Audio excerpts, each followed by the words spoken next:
Throughout our ongoing negotiations with PVUSD, there's been a lot of talk about the need to raise teacher salaries in order that teachers can afford to live in this county.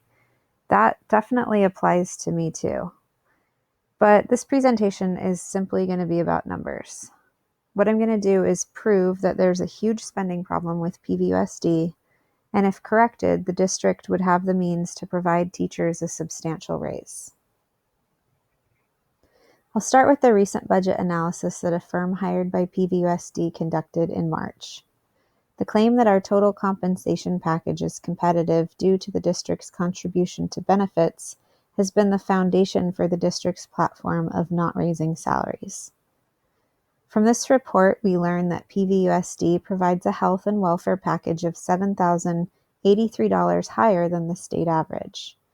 While we appreciate that and expect not to be fighting a cap again next year, this is not where the story ends.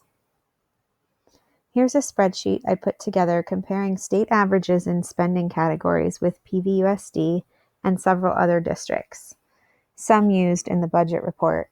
I also included Santa Ana Unified, Michelle Rodriguez's former district. There's a lot going on here, and I'm happy to answer questions about all of it, but I want to draw attention to the per pupil funding. As you can see, PVUSD spends $1,429 more per pupil than the state average. That's the equivalent of 15%. Despite this, in the categories of personnel spending, we rank lower than the state average in everything except benefits and percentage of total budget spent on administrative salaries.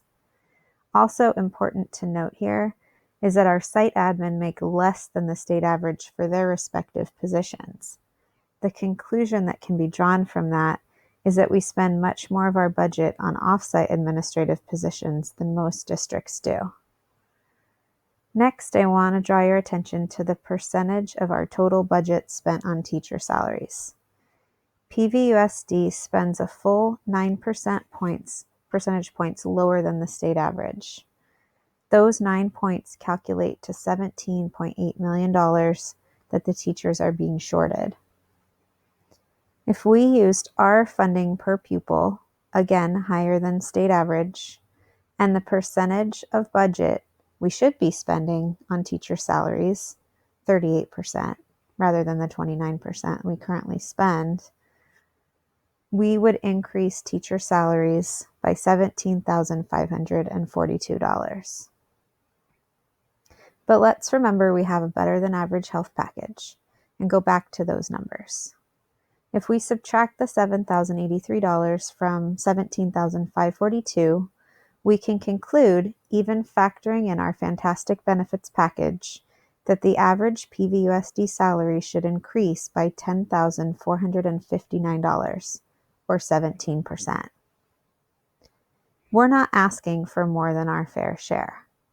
Though we live in an area with a higher cost of living than the state average, I think most of us would be happy to accept a salary that was fairly calculated through the use of state averages.